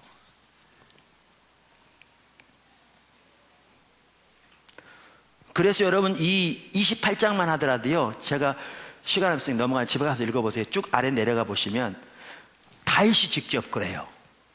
그 솔로몬에게 명령하면서 너희가 여호와를 버리면 여호와도 너희를 버리시리라. 그러면서 우상을 숭배하고 하나님의 명령을 청종치 아니하고 순종치 아니하면 나중에 뭐라고 그러냐면 내가 지은 그 성전이라도 이방에게 비웃음거리가 되게 할 거라, 이렇게 말해요. 근데 예레미야 시대에는 그들이 하나님의 길을 몰랐죠. 좋은 약속들만 자기 임의대로 선별적으로 취했죠. 자기들의 영적인 상태와 상관없이. 그러니까 거짓이었죠. 근데 제가 오늘은 보기를 원하는 게 그거예요. 이처럼 하나님께서 다윗에게만 하더라도 정말 이 놀라운 언약을 주셨는데, 이 언약이 이루어지는 게 언제 이루어지느냐? 신앙의 본질 가운데 거할 때 이 언약이 이루어진다. 이 신앙의 본질에 떠나면 이 언약이 거두어진다. 근데 신앙의 본질 가운데 거하는 것의 한 핵심이 뭐였느냐? 하나님의 목소리를 청종하여 하나님의 모든 명령에 순종하는 거였다. 순종이 그만큼 중요합니다. 이해하십니까? 제가 순종이 그만큼 중요하다, 이걸 볼 수 있는 또 한 가지는 어떤 부분이냐면, 제가 신앙의 본질에 대해서 말하면서 호세아서 6장 6절을 자주 말하죠. 그렇죠? 호세아서 6장 6절 보면 뭐라고 그랬죠? 나는 인애를 원하고 제사를 원치 아니하며 번제보다 하나님 아는 것을 원하노라, 이렇게 말하고 있잖아요. 자, 하나님 원하신 두 가지가 뭐라고요? 인애와 하나님을 아는 것. 하나님 아는 것. 그리고 하나님 원치 않으신 게 뭐라고요? 번제와 제사. 그래서 제가 늘 말씀드린 대로 이 말은 하나님이 번제와 제사를 원치 않는다는 말이 아니라고요. 그러니까 의식이 안 중요하다는 말이 아니라고. 왜냐하면 구약에서 하나님이 번제와 제사를 드리라고 했거든요. 그럼 이 말이 뭐냐 하면 하나님이 이스라엘 백성들에게서 원하시는 가장 본질적이고 주되고 우선적인 것이 번제와 제사와 같은 의식이 아니라 하나님을 아는 것과 인애다. 이게 신앙의 본질이라 이렇게 말씀드렸죠. 무슨 말 이해하시죠? 그러면서 여기에 인애는 가장 먼저, 그러니까 인애라고 우리말에 번역되어 있고 많은 영어 성경이 mercy라고 번역되어 있거든요. 그러니까 mercy라는 말은 자비, 긍휼이라 그런 거잖아요. 그러니까 이웃에 대한 사랑과 긍휼 이런 걸 의미하고 되어 있는데 제가 말한 대로 여기에 인애는 가장 먼저 하나님을 사랑하는 거라. 그리고 하나님을 사랑하는 토대 위에서 이웃을 사랑하는 것이 같이 들어있다. 신약 성경에 예수님께서 이 구절을 인용하시는 두 구절만 보더라도 이걸 볼 수 있다 이렇게 말씀드렸죠. 그런데 정확히 그렇습니다. 그런데요, 제가 제 컴퓨터에 있는 그 성경 프로그램의 주석을 보면서 자주 인용하는데 이 구절에 대한 오늘 처음 봤거든요. 근데 거기도 그분도 똑같이 말을 하더라고요. 호세아 6장 6절에 제가 읽어볼게요. 인애와 하나님을 아는 것은 하나님께 대한 충성과 헌신, 하나님 사랑하는 거죠. 뿐만 아니라 이웃을 향한 진실한 사랑까지도 포함한다. 이게 둘이 들어있다는 거예요. 만약 사랑과 진실 없이, 그러니까 본질 없이 위선적인 공허한 제사와 번제를 드린다면 그것은 하나님 앞에 가증스러운 일일 뿐이다. 이게 그 말이죠. 하나님은 거짓된 의식과 허울 좋은 희생을 역겨울 정도로 미워하신다. 그러면서 이사야서 1장 11절 17절, 아모스 5장 21절 24절, 미가서 6장 6절 8절 이런 구절들을 이렇게 참고로 다뤄놨더라고요. 여러분 집에 한번 찾아보시면 도움되는 구절들입니다. 하나님과 이웃을 사랑하는 것이야말로 의식적인 제사와 제물보다도 더 없이 나은 것이다. 마가복음 12장 33절 이렇게 써놓고요. 이게 예수 인용하신 구절일 겁니다. 한편 예수님은 바리새인들의 외식적인 경건과 형식주의를 책망하며 긍휼과 자비를 원하신다고 말씀하셨다. 따라서 하나님께 순종하고 이웃을 사랑하는 행위는 하나님을 아는 참된 지식이며 인애라고 할 수 있다. 그래서 이분도 정확하게 여기에 인애를 두 가지를 포함하는 것으로 이해하고 있어요. 그리고 이 하나님을 사랑하고 하나님을 아는 이 신앙의 본질이 핵심인 걸 볼 수 있고요. 이 본질이 없는 의식은 아무런 의미가 없는 것을 주님이 여기에서 말씀하신다라고 똑같이 말하고 있어요. 그렇죠? 자, 근데 제가 지금 이분도 똑같이 말하고 있는데 이 인애가 많은 경우에 영어 성경에도 mercy라고 되어 있고요. 우리말에도 인애 혹은 자비라고 되어 있기 때문에 가장 우선적으로는 이웃을 향한 사랑처럼 보인다고요. 근데 이웃을 향한 사랑 이전에 하나님을 향한 사랑이라고 제가 말씀드렸잖아요. 그리고 이제 신약적인 근거도 이분도 그렇게 말하는데 제가 과거에도 이 헤세드라는 단어가 이 구절에서는 하나님을 향한 사랑을 의미한다. 가장 먼저 그것을 말하면서 그런 똑같은 이해를 가진 사람들을 제가 한번 인용한 적이 있는데 브라운 드라이버 앤 브릭스라는 세 학자가 공동 편집한 히브리어 사전에 대해서 언급한 적이 있어요. 그러니까 구약 성경은 히브리어로 써졌거든요. 근데 그 히브리어 사전 중에서 많은 사람들이 쓰는 좋은 사전 중에 하나가 지금 제가 말한 그 세 학자가 공동 편집한 거예요. 근데 그 사전에 보면 이 헤세드라는 단어를 찾아보면 호세아서 6장 6절에서 이 단어는 하나님을 사랑하는 것을 의미한다 이렇게 써놨어요. 그분도 똑같이 의견하는 거죠. 그러면서 그렇게 의미한다라고 말하면서 어떤 성경적인 근거를 그렇게 많이 하느냐? 그러면서 그분들이 써놓은 구절이 뭐냐면 사무엘상 15장 22절과 23절을 보아도 우리는 그걸 볼 수 있다 이렇게 말하는 거거든요. 그러니까 그분들이 이 호세아서 6장 6절에 나오는 헤세드라는 이 단어를 가장 우선적으로 하나님을 향한 사랑으로 보는 근거로서 사무엘상 15장 22절과 23절을 제시하고 있다고요. 무슨 말 이해하시죠? 자, 그러면 사무엘상 15장 22절과 23절을 찾아보시면 우리가 한 가지 볼 수 있는 게 있어요. 그걸 보려고 제가 설명하는 겁니다. 여러분 사무엘상 15장은 어떤 장이죠? 사울이 하나님의 버림받는 상황입니다. 11장에서 뭐죠? 사울이 하나님의 길을 떠나 행함으로 하나님의 길을 버리시겠다고 했어요. 근데 15장에 보면 다시 한번 기회를 주세요. 하나님이 사울에게 다시 명령하신 것은 지금이라도 올바로 실행하면 그를 사용하시겠다는 거예요. 그게 뭐였냐면 그 당시 블레셋이라는 나라에 죄가 가득해서 하나님께서 그 나라 전체를 멸하실 생각을 가지고 계셨어요. 그 당시에 그런 식으로 심판하셨어요. 요즘은 하나님께서 그렇게 안 하시는데요, 그 당시에는. 그래서 하나님께서 그 아말렉이라는 나라를, 그래서 그들을 심판하실 것을 말씀하시면서 가서 모든 사람을 다 죽이고 모든 짐승을 다 죽이라고 그랬어요. 근데 사울이 죽였어요. 왕을 살리고 죽였고요, 짐승의 좋은 것만 남기고 죽였어요. 그러니까 뭐냐 하면 선별적으로 순종한 거죠. 자기를 드러내기 위해서. 사람들 앞에 승전가를 부를 때에 적장의 목을 밟음으로써 자기 승전을 축하하기 위해서였고, 좋은 짐승을 자기가 취하기 위해서 쓸모없는 것 죽이고 좋은 것 남기는, 그러니까 선별적인 순종은 전적인 불순종과 같아서 하나님이 그를 불순종했다고 이제 버리시는 사건이 15장에 나옵니다.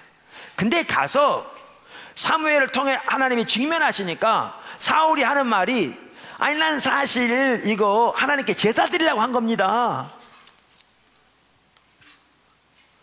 그래서 난 좋은 것만 하나님께 남겼습니다. 그는 그때마다 이렇게 어려운 데를 적당히 둘러대서 넘어가거든요. 그랬더니 하나님이 그에게 하신 말씀이 그 구절이에요. 22절 23절 보시죠. 사무엘이 이르되 여호와께서 번제와 다른 제사를 그의 목소리를 청종하는 것을 좋아하심 같이 좋아하시겠나이까. 그러니까 하나님은 번제와 제사보다 하나님의 목소리를 청종하신 걸 좋아한다 그 말이죠. 비교도 안 될 만큼. 다시 말하면 번제와 제사는 의식이고 하나님의 목소리를 청종하는 것은 본질이라 그 말이죠. 그러니까 이게 아까 말한 호세 6장 6절과 연결되는 겁니다. 그러면서 순종이 제사보다 낫고 듣는 것이, 하나님의 목소리에 귀를 기울이는 것이 순양의 기름보다 나으니 이는 거역하는 것은 점치는 죄와 같고 완고한 것은 사신 우상에게 절하는 죄와 같음이니이다. 여러분, 하나님 앞에 제일 큰 죄가 뭐예요? 우상에게 절하는 거예요. 하나님 앞에 제일 큰 죄가 뭐예요? 점치는 것 같은 사슬이요. 근데 여기에 뭐라고 말했냐면 하나님의 목소리를 청종치 않고 순종치 않는 것을 그런 죄에 비교합니다. 그러면서 왕이 여호와의 말씀을 버렸으므로 여호와께서도 왕을 버려 왕이 되지 못하게 하셨나이다 하니, 이때부터 하나님이 사울을 버리시거든요. 그리고 16장에 다윗을 기름 부어 세우세요. 근데 여기 보세요. 아까 말한 대로 그 브라운, 드라이버 앤 브릭스 같은 학자들도 왜 하나님이 인애를 원하고 제사를 원치는 않는다고 말할 때 그 인애를 하나님을 사랑하는 것으로 가장 먼저 이해했느냐, 이런 구절들을 토대로요. 이런 구절을 토대로. 자, 그러면 이런 구절을 보아도 알 수 있고, 아까 호세아서 6장 6절 신앙의 본질에 대해서 말하는 구절에 대해서도 알 수 있는데, 여러분 이 구절을 보고 그런 구절을 대조해 보면 우리는 뭘 볼 수 있어요? 우리 신앙에서 가장 핵심이 제가 신앙의 본질이라고 하는 건데, 하나님 그분을 알고 그분을 존재를 내 사랑하는 그 삶. 근데 이 신앙의 본질에서 가장 우선적인 요소 중에 하나가 뭐예요? 그분의 목소리를 청종하고 그의 명령에 순종하는 것. 이만큼 순종이 중요합니다. 이만큼. 그래서 성경은 심지어 하나님의 목소리에 귀를 기울이지 아니하고 순종치 않는 것을 사슬과 또 우상숭배와 같은 죄라고 말하고, 성경은 하나님을 버리면 하나님도 우리를 버리신다고 되어 있는데, 하나님을 버린다는 말 대신에 하나님의 목소리를 청종하여 순종치 않은 것을 하나님 버린 거라고 말하고 있는 걸 보면, 하나님의 목소리를 청종하여 순종하는 것이 얼마나 중요한 것인가를 볼 수 있습니다. 여러분, 그래서 신명기서에서도 신앙의 본질 말하면서 하나님 한쪽에 생명과 복, 다른 쪽에 사명과 화를 두었다고 생명을 택하라고 하시면서 여호와를 사랑하고 그 목소리를 청종하며 그 명령과 규례와 법도를 지키라. 여호와를 사랑하며 뭐죠? 그에게 친근히 향하며 그의 길로 향하라. 이렇게 말하고 있다니까요. 이만큼 순종이 중요합니다. 무슨 말 아시겠죠? 이만큼 순종이 중요해요. 자, 그러면 이렇습니다. 아까 우리 하나님 말씀 앞에 설 때에 순종하고자 하는 자세로 서야 한다고 그랬는데, 사실 오늘 설교 다 나왔습니다. 하나님이 주도하며 앞서가실 때 우리에게 절박하게 요구되는 자세 중에 하나가 뭐냐? 자기의 주도권을 내려놓고 그분의 주권 아래 납작 엎드려 그분이 말씀하시면 순종하고자 하는 자세로 그분을 찾고 그분의 목소리를 청종하며 그분이 명령하신 바를 따라 순종하는 그 삶, 그리고 그 삶 자세로 주 앞에 엎드리는, 이게 우리에게 반드시 있어야 할 신앙의 가장 기본적인 자세이고, 이런 자세로 주님의 말씀 앞에 설 때 하나님께서 하나님의 뜻을 보이십니다. 이게 자세입니다. 오늘 우리에게 이 자세가 필요합니다. 아멘. 그러니까 여러분에게, 저에게 이 자세가 넘치길 축복합니다. 작은 두 번째, 한두 가지만 더 간단히 살펴볼게요.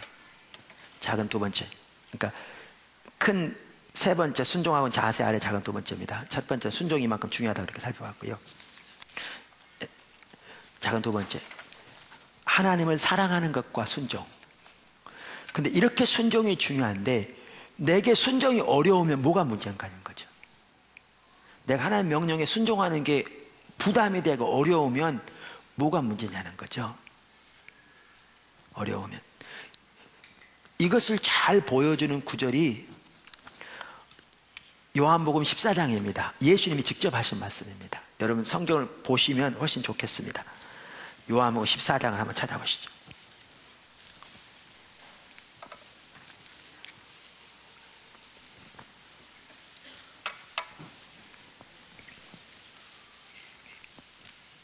(14장) 15절. 자, 보세요. 너희가 나를 사랑하면 나의 계명을 지키리라. 21절 보세요. 나의 계명을 지키는 자라야 나를 사랑하는 자니, 나를 사랑하는 자는 내 아버지께 사랑을 받을 것이요 나도 그를 사랑하여 그에게 나를 나타내리라. 그에게 누구를 나타낸다고요? 예수님 하신 말씀이니까. 자, 그 아래 23절. 예수께서 대답하여 이르시되 사람이 나를 사랑하면 내 말을 지키리니 내 아버지께서 그를 사랑하실 것이요 우리가 그에게 가서 거처를 그와 함께 하리라. 우리가는 누구예요? 예수님이 말씀하시기를 우리가 그런 거거든요. 여기에 우리는 사람이 나를 사랑하면 내 말을 지키리니 내 아버지께서 그를 사랑하실 것이요. 그러면서 우리가, 그렇게 여기에 우리는 예수님과 아버지입니다. 그러니까 삼위일체 하나님이죠. 우리는 예수님과 아버지를 가리켜요. 아버지 하나님. 우리가 그에게 가서 거처를 그와 함께 하리라. 보세요. 순종하는 자에게 하나님이 계시하시고요, 순종하는 자와 친밀하게 거하세요. 아니, 예수님과 아버지 하나님이 우리 가운데 오셔서 거처를 함께 하신다고 생각해 보세요. 우리가 예수님이 성령님이 와 계시잖아요. 맞아요. 문제는 우리가 순종하는 삶을 살지 않으면 주님과 친밀한 교제가 우리 삶 속에 실제로 일어납니까? 이론적으로만. 성령이 우리 속에 오셨다고 그러지. 우리가 그러면서 그 다음 절에 뭐라고 그래요? 24절, 나를 사랑하지 아니하는 자는 내 말을 지키지 아니하리니 너희가 듣는 말이 내 말이 아니요 나를 보내신 아버지의 말씀이니라. 그럼 여기 명백하게 볼 수 있습니다. 자 보세요. 우리가 주님을 사랑하면요 순종하게 돼 있고요, 사랑하지 않으면 순종하지 않게 돼 있고요, 순종하는 자가 사랑하는 자고 순종하지 않는 자가 사랑하지 않는 자예요. 이게 밀접한 관계가 있어요. 그럼 이렇습니다.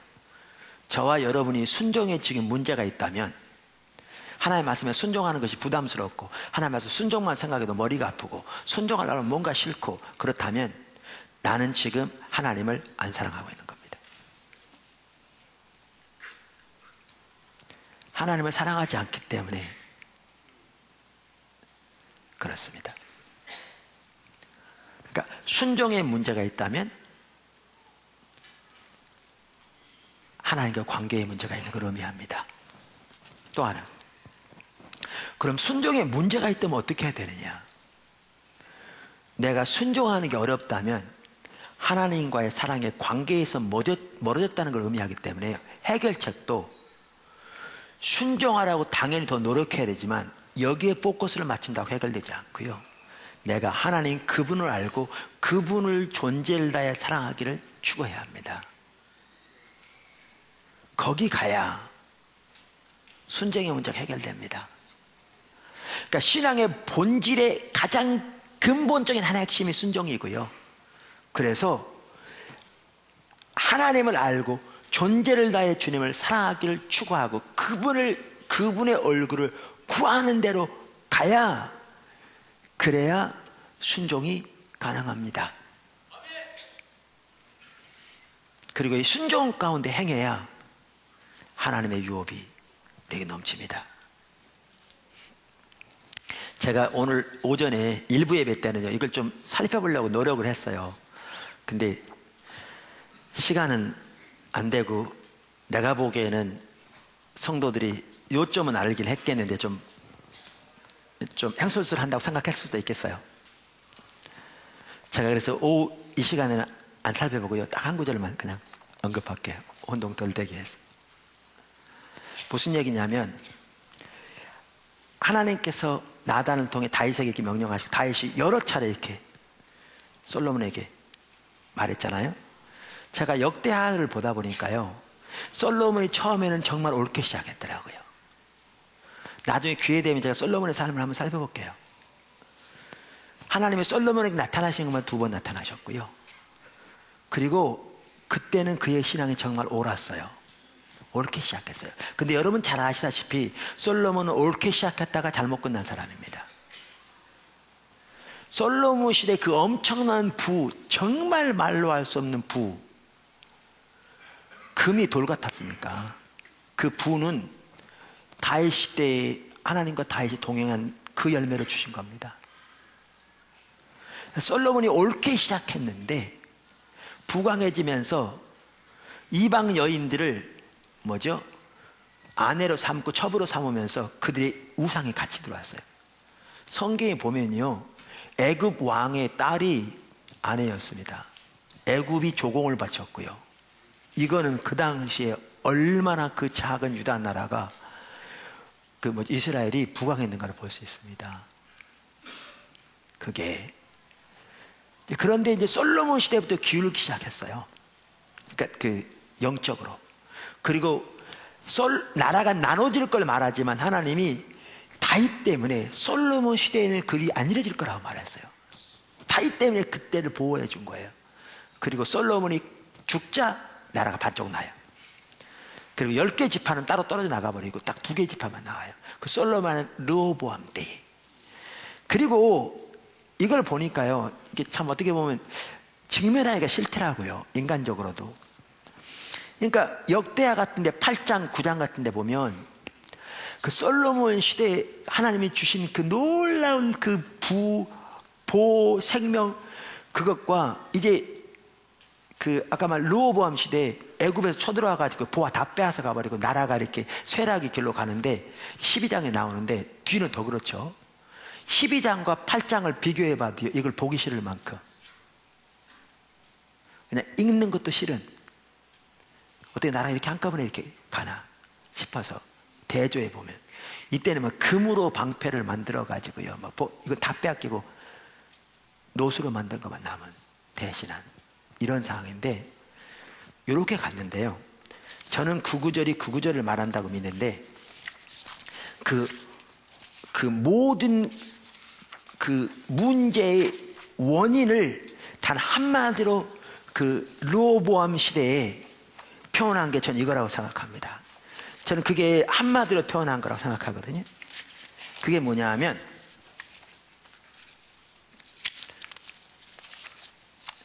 역대하 12장 14절입니다. 역대하 12장 14절. 저는 그 모든 문제의 원인을 단 한마디로 표현한 거라고 생각해요. 역대상하는 정확하게 신앙의 본질을 말하고 있습니다. 이렇게 말합니다. 자, 읽겠습니다.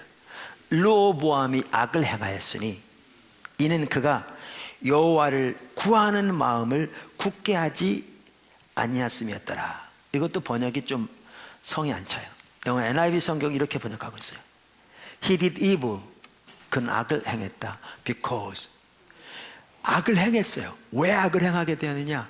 Because he had not set his heart on seeking the Lord. 그는 주님을 찾는데 그의 마음을, 결단을 가지고 주님을 찾는데 그의 마음을 두지 않았기 때문에 악을 행했다, 이렇게 말해요.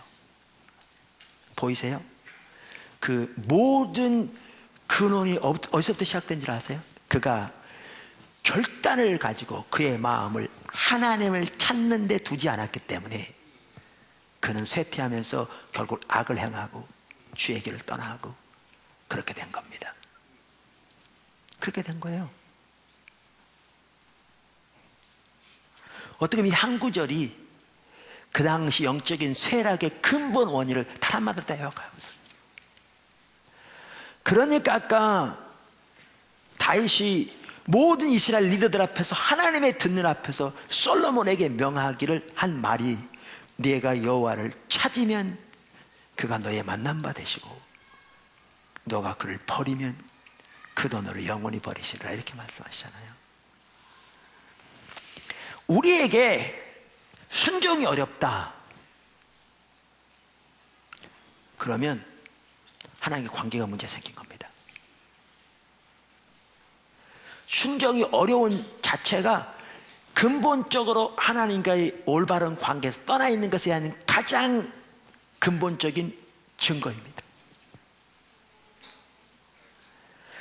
그리고 순종이 어렵다면 하나님을 사랑하지 않는 건데, 그 해결책 또한 하나님을 알고 존재를 다하여 사랑하는 자리로 돌아가는 것입니다. 근데 이것을 위해서 해야 하는 게 뭐냐? 우리의 마음을 굳게 세워 주님을 찾기를 결단해야 합니다. 하나님을 찾고 그분을 알기를 구하고 그분을 사랑하기를 구하고 그의 얼굴을 집중적으로 구하게 될 때에 하나님과 관계가 회복되어지면서 순종하는 삶이 우리에게 자라나게 되어 있습니다. 그리고 하나님은 순종하는 자에게 예수님을 계시하시고, 그러니까 주님의 뜻과 의중과 목적을 알리신다, 그 말이죠. 그리고 주님과의 친밀한 교제 가운데로 순종하는 자를 인도하신다, 이렇게 말하고 있습니다. 오늘 저는 사실 하나님의 말씀 앞에 서는 그 자세를 살펴봤는데, 이것은 단순히 성경 앞에 서는 자세일 뿐만 아니라 우리가 하나님과 동행하는, 특별히 하나님이 주도권을 잡으시고 앞서가실 때 우리가 그 앞에 어떻게 하나님 앞에 서야 할 것인가, 가장 기본적인 자세를 살펴보았는데요. 이것이 하나님의 얼굴을 구하는 삶과 아울러 가장 중요한 자세죠. 그게 뭐냐? 하나님의 주도권에 엎드리는 자세, 주님이 말씀하시면 순종하고자 하는 자세로 그 앞에 엎드리는 자세입니다. 바로 이 자세가 모세에게 있었고 여호수아에게 있었고 사무엘에게 있었고 그 후에 하나님에 나오는 하나님의 귀한 사람들이 계셨고요.